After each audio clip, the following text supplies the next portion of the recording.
This is ABTV, Animal Bites Television. Black-headed pythons are absolutely amazing animals. But what I'm holding here is like no other black-headed python on the planet. Today, I'm at the K Brother Pythons facility. They specialize in black-headed pythons, olive pythons, and some awesome carpet pythons. This girl here is not only a huge black-headed python, but certainly doesn't look anything like a normal one. Look at the head. That certainly isn't a jet black head, and they're typically brown with kind of darker bands. This thing is just orange with this beautiful yellow cream color, and that thing is incredible. This is going to be an awesome show. My name is Brian Barczyk. I'm no zoologist, just a guy with a passion for animals, and that passion often takes me on animal adventures around the world. This week, I'm in Queensland, Australia, visiting the K Brothers Pythons. You're watching Snake Bites. Black-headed pythons are extremely unique animals, endemic to Australia, and the thing that really sets them apart is what their namesake is. This kind of black sock on their head, which is of course used for thermal regulating. They're also, as you can see, a pretty thick-bodied python. But one of the things that's interesting is they don't have the heat pits that a lot of the other pythons have, and they typically don't get so monstrous like this. As a matter of fact, a lot of people tend to keep them on the thin side. I find it interesting that the guys here at K Brothers have done so well, and they don't really adhere to the fact of keeping these guys thin, and obviously their success is more than enough proof that their technique is working well. But what's really impressive about this collection of black-headed pythons is not the fact that they have amazingly beautiful big black-headed pythons, but it's the genetics behind what they're doing that makes it so interesting. Right now, I'm gonna hook up with Den, and he's gonna share some awesome animals. So it's gonna be pretty cool to see what Denver has to offer me here. There's some crazy cool animals. So Denver, so what do you got for me? Where are we gonna start? Black-headed pythons that don't have a black head, mate. So that's what we're looking at today. I've always said that you're the guy that has done the reverse evolution, right? It's taken 100 million years for them to get blackheads, and someone's got to do it, you know. 15 years, you're stripping them right away. Sure. This is a great example, though. I mean, look at this. You know, you got. Tell me about them. Well, this is first off the gold. The lack of melanin just started with a little bit just underneath the chin, and just through years and years of polygenic selective pairing, they've just got more and more intense. As they get older, the gold gets a little bit darker. And the interesting thing is the darker the gold, the stronger the inheritance, which is strange. Oh, okay, wow, that is very interesting. And you can really see the difference between that black head and then these guys that are, I mean, the thing that I find interesting, Denver, is that you can still kind of see where the black head is. Yeah, most you know, definitely. it's just turned, like you said, almost to a gold orangey color, which I find very interesting. Well, the reduced melanin flows through into the body pattern as well, which is interesting. Right. Some of the offspring I've got from her actually have got more and more gold flowing through into the body. So eventually, the eventual goal is to be a full gold black-headed python, you know. Right. And maybe put some exanthic genetics through it down the line to change that out, strip some of that yellow and some of that orange, and see how it goes from there, you know. Right, and now she's produced offspring before. She has, yeah. She produced last year. So we've got some babies over here if you want to have a look. Well, yeah, let's take a look at them. That sounds good. Here, I'll just get her in and get her in there, and oh, you get in there too, buddy. All right, so what do we got? Holy cow! You want the big one or the little one? I'll take this one. Oh my gosh, do you see this?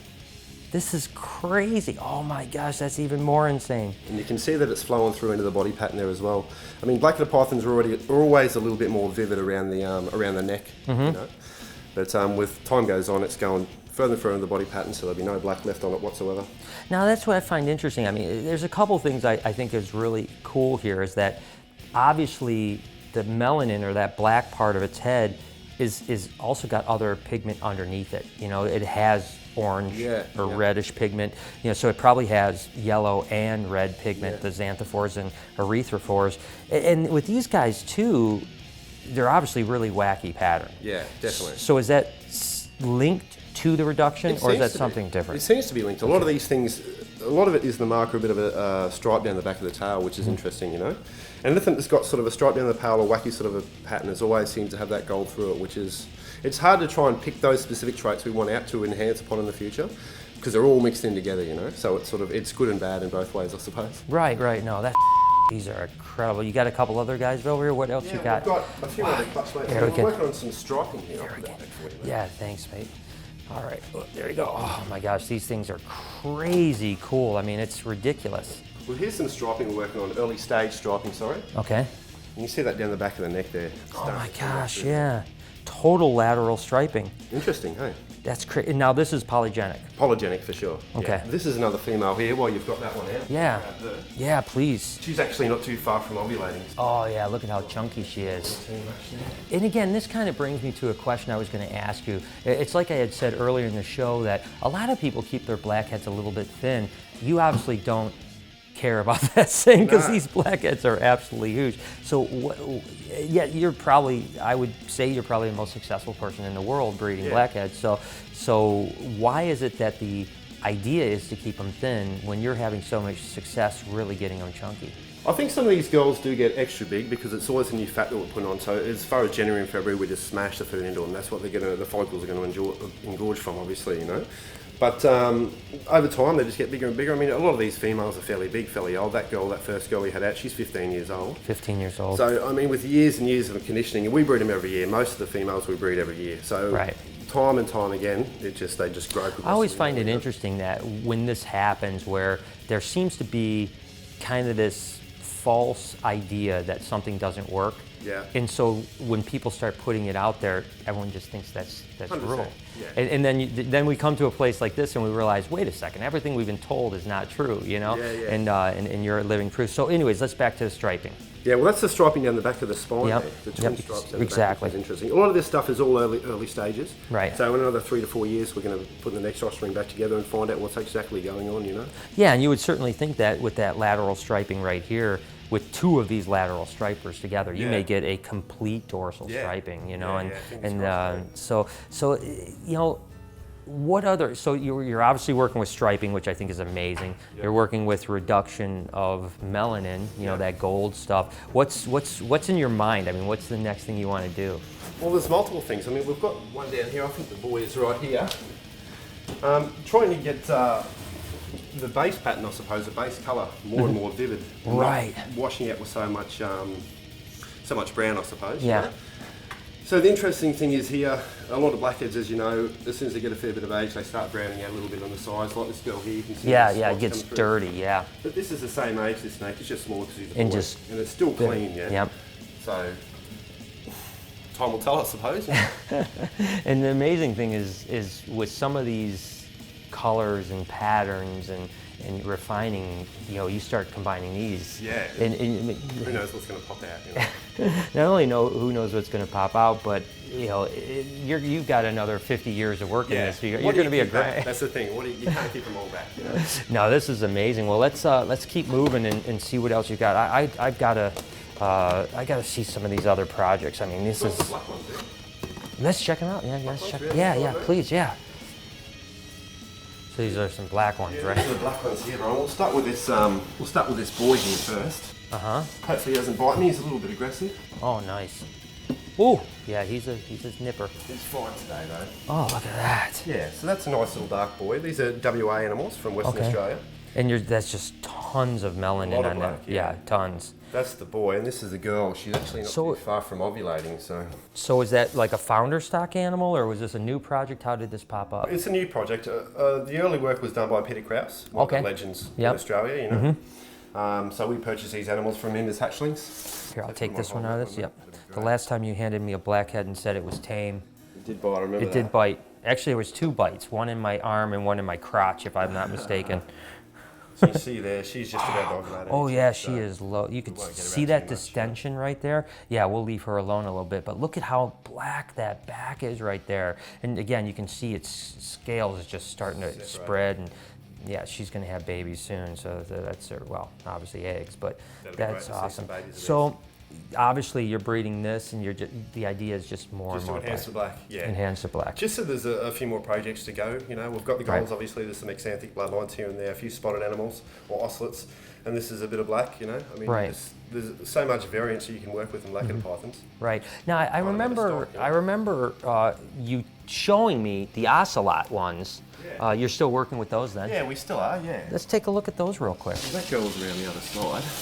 All right, no problem. Let's head this way. So this is the ocelot female up here. Okay. So she just ovulated about 5 days ago. Okay. Oh, well, You can see how quick they go into their shed cycle. Oh my God, yeah, right. But all the job's done, so this is not going to bugger. Okay, good. Yeah, I don't want to mess her up at all. Gosh, look at how fat she is. She is just loaded up with eggs. That's a gorgeous animal. Beautiful. So tell me exactly what you're shooting for with the ocelots. I mean, these circles and... Just to accentuate some of that pattern. The ocelot is the eye-like sort of spot on the side of it. I've got a baby there from last year that we had. So I'd be able to highlight that if you could hold Yeah, I'll hold this, and you know what, I'm gonna just put her back so she doesn't get any more stressed out than she needs to be. You know, yeah, I don't want, you know, once they're gravid, it's best to leave them alone a little bit. Oh, that's a gorgeous egg. Trust me, that's a heavy snake too. That thing's got some weight to it. Oh, 13 every year, so this is her 3rd year straight. Oh, really? Yeah, so just keep that new fat and just keep them going. If you miss them 1 year, then you do have the problem with the fat. Right. Then you've got to swim them back and it's... I see. So the idea would be basically that they're going to lose a lot of weight when they produce, and you're smashing them to get them back to weight. Whereas if you don't produce and you keep smashing them all year, then they may get, Now reproductive organs get all clogged up, but this is a baby girl here.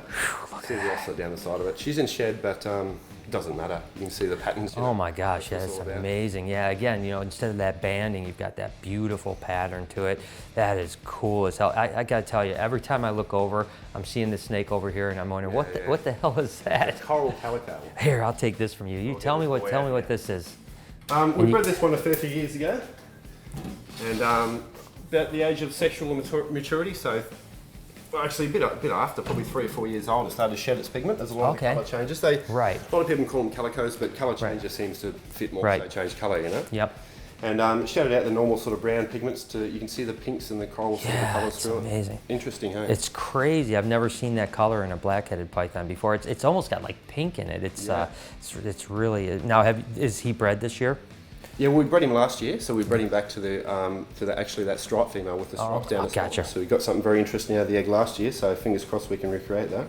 But the interesting thing is no one can work out why these animals change colour. So a lot of work has been done from a lot of different keepers, I assume in the States and that as well. We've seen the same thing with certain animals, and it doesn't, it's very hard. Oops, don't want to escape it. So I've been noticing that a lot of the animals that you're breeding, you know, are polygenic, obviously. Is there anything else besides the polygenic recessives or codons? Yeah, we've got exanthic. Okay, This is a little exanthic. Yeah, all right, cool. Let's check it out. We'll get these guys back real quick. Gosh, this is a stunner, isn't it? Pretty little snake, that one. Oh my gosh. Yeah, darling. We've got a little exanthic here. Oh, nice. Perfect.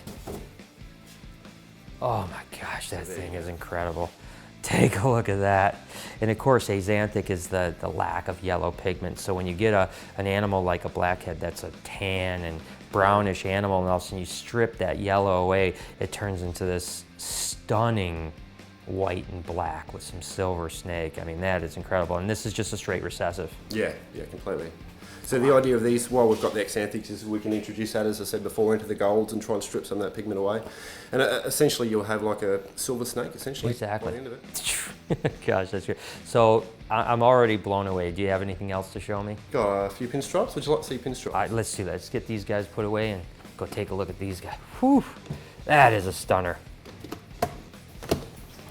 So pinstripes, mate. This is the original female, pinstripe female. Hide off her. Oh yeah, look at that. Now she's obviously gravid, I'm taking it? Yeah, so let's just leave her in there. Guys, come here and take a look at this real quick. Holy cow. That is one pretty animal, and I can definitely tell why you call it a pinstripe. Gorgeous, isn't she? Okay, wow. So tell me a little bit about that. I mean, where's the origin here?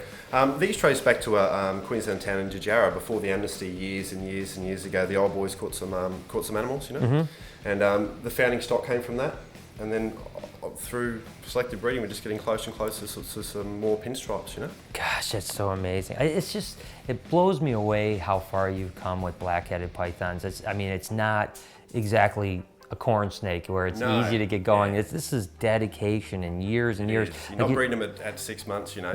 You've got a few years to get to them. Exactly. And tell me about that. I mean, when was the first time you started breeding blackheads? I was 21 when I got my first black-headed python. So I had snakes for long before that, obviously. But just something about him, always wanted one. I had a boat for my 21st and I sold my boat to get a first black-headed python. That was the original female you had out at the front. Wow. And I'm 34 this year and just every year just been doing more and more and more. A lot of the founder stock came from that animal and we've outcrossed that to get different, enhance the bloodlines a bit more and take out a bit from one on this one and inject it in that one and Wow. off we go. That is just amazing. Well, I can't wait till the next time I come visit you because I can imagine how much further you're going to be ahead. So let's put this one back away and let's go find your brother. So Troy, since the last time I've been here, you've obviously expanded your olive python collection a bit. Let's start with just checking out an olive python to start with. Let's do that, mate. This is pretty well what we had to start with. Was your typical olive python. Now this girl here, she's one of our bigger girls. She's a big one. She is a big one. I'll just grab her from the other side, mate, just to make sure that... It seems like every time I'm here, I hear about how tame these animals are, and then they always bite me. They usually, no, she's a puppy dog. You can totally tell. Yeah, no, so they're a pretty big python. I mean, you know. They are. They get up to a good 4 metres, and say the books say a good 3 metre animal, no worries in captivity. Mm-hmm. You've got your WA versions, which is supposed to get a little bit bigger again, but the rumour is some of them should be coming onto paperwork legally in Australia pretty soon. So that's another line that we're very keen to work with, get into some of the WA stuff. So when it comes to pythons in Australia, I mean, you obviously have, you know, the scrubbies and then Owen Pellies. I mean, would olives like be right behind them as far as length goes? I think olives would be right behind the Owen Pellies, yeah. Okay, gotcha. So even maybe bigger than scrubbies? Oh, no, scrubbies, Owen Pellies. Owen Pellies, and that's what I was thinking too. Yep. I was gonna say, that's awesome. And so what is it that got you into olives? I mean, why olive pythons? Well, I don't know, Denver and I, we do a lot of stuff together. And Denver got into the black-headed pythons, and they are supposed to be pretty hard to breed. The second hardest snake to breed, as far as we're concerned, would be the olive python. Mm-hmm. So we're into this hobby for a long time. Let's see if we can't unlock some of the secrets. Why is this species why is this one so hard to breed? And years and years and years, and they're not that hard to breed. You just got to know what you're doing with them. All right, so tell me, what is it that we're missing? What's the trick? Right, people are loving these things to death. Come breeding season, go fishing. Leave the buggers in peace. Really? It's as simple as that. Just don't mess with them. Don't mess with them. Throw them. You do all your pre-work, all your work pre-breeding season. Yeah. As Denver would have explained with the blackheads, beginning of the season, January, February, March, we smash the food into them. We start tapering the food back.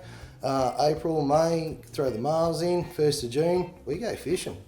We're done. It's up to Mother Nature then, and that's awesome. You just fill around with a few of the temps, as it's going outside, and that's it. People just worry too much about them. I think that's it. Well, I think that you're probably oversimplifying it in the sense that certainly. These things, there's a lot of triggers to them, and the fact that you guys are just so in tune with your animals, it's easy to you. Other people might not have as much, but one of the things I think that's really awesome, and what's it been, 10 years, 12 years since the first albinos? I don't even know when it's been. It'd be about 12 years, I'd say. We started working on the project roughly 8 years ago. Right. So we have been working at a while. When the project first came out, let's take a look at an albino real quick and then tell me about him. All right. Well, this boy right here. Perfect. We'll grab him out. But when the project first came out, there was a few defects, a fair few animals being born with kinks and all this sort of stuff. But again, it was a new mutation, a weak mutation, and then just with years and years. I knew it. Oh, you're kidding! The boys are pretty tame this time of year, mate. Oh, he's got me good. I'm sorry, I don't know. Usually the boys are pretty good this time of year. Oh, this sucker's got me hardcore. All right. We have got. Oh, when man. you're working with olive pythons, you want a bit of metho in the room. And this here. Every single time, Troy. Every time, Troy. So what we're doing there, mate, we're just spraying a bit of metho. He'll absolutely hate the smell of that, hate the taste of it. He should let go straight away. Oh, yeah, straight away. Yeah, this is just working wonderful. I tell you, mate. Troy, I will never trust you with a snake in my entire life because every single time I'm here, I get freaking munched on. And I'm telling you. It's not cuddles this time. I knew as soon as it was coming out, I'm like, this is gonna be bad. Oh my gosh, I'm telling you. And trust me, guys, these guys hurt. I am not even kidding you how much this hurts right now. Can we spray some more of that stuff on it? We can, mate. We can. Let's get this going in here. Oh, Come on. oh gosh. You good? Oh my gosh. Look at that. Oh, yeah, it got me pretty good. Be careful, dude. I don't want you to get that. I got Woo! Lovey. I'd shake your hand, but you'd want to wash it first. All right, let's start over again here. Tell me a little bit about these olive pythons. Well, a lot of people, when they first got into them, like they first got their first ever pair of albinos, all they kept doing was going albino to albino. And if there's a problem there, well, going alb to alb isn't going to fix it. You need to outcross the problem. And I think that's one of the tricks that's helpful with us. We took the slow route. Mm-hmm. We done a lot of outcrossing. When we very first got our very first pair, first thing we done was outcross them, both in separate ways, and then raised a lot of those heads up, put those heads breeding them back together. Yep, and then again just kept going and kept going. And these days we're getting full clutches of perfect, healthy olive pythons.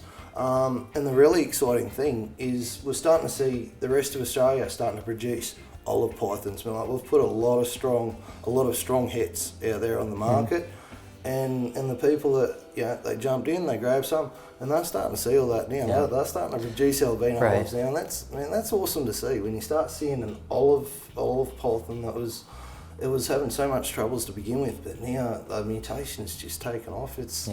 Well, it's really good. And again, all recessives concentrate. So a lot of times when you're concentrating a phenotype like albinism, there's other issues that sometimes go along with it. So sometimes through outbreeding and just kind of selectively, taking new bloodlines in, you can get rid of those defects, like you said, small eyes, kinks, so on like that. Even fertility issues oftentimes with new bloodlines. And I tell you, dude, I'm sorry. Every time I come to your house, I make your floor full of red. I'm not sure. Here I am leaking. Every time I come here, I leak, and I'm not sure exactly. Always the olive enclosures too, isn't it? Let's get this one back and let's go look at some carpet pythons. Oh, before we check out carpet pythons, no doubt Denver would have showed you a blackhead ovulating. Yeah.